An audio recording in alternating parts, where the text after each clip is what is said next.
thunderstorm warning for western Guernsey County, southeastern Coshocton County, northeastern Muskingum County. It is from Muskingum. It's from Pittsburgh. At 4:05 p.m., a severe thunderstorm was located near North Zanesville, or near Zanesville, moving northeast at 50 miles an hour. Hazard, golf ball size hail and 70 miles an hour wind gusts. Source, radar indicator. Impact, people and animals outdoors will be injured.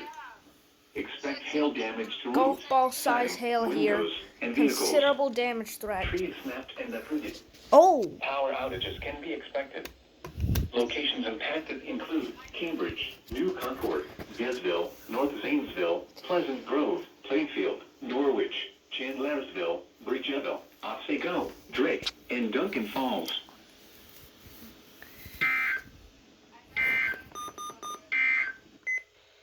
And now the extended forecast. Thursday night, mostly cloudy.